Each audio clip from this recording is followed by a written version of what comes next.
ముందుగా స్టవ్ పైన ఒక గిన్నె పెట్టుకొని ఒక గ్లాసు వాటర్ తీసుకోవాలి. ఒక బౌల్లో 2 స్పూన్ల రాగి పిండిని కొద్దిగా వాటర్ వేసుకొని పిండి ఉండలు లేకుండా బాగా కలుపుకోవాలి.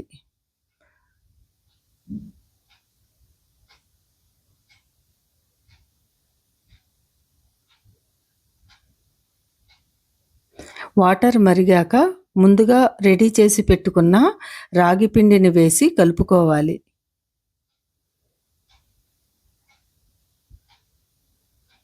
పిండిని 5 నిమిషాలు ఉడికించుకోవాలి.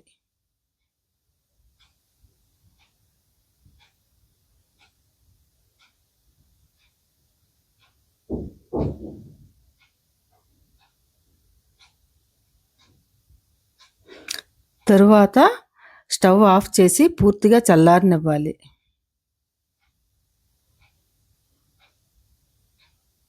తర్వాత దీనిలో కొద్దిగా మజ్జిగ, టేస్ట్‌కి సరిపడినంత సాల్ట్ వేసుకొని కలుపుకోవాలి.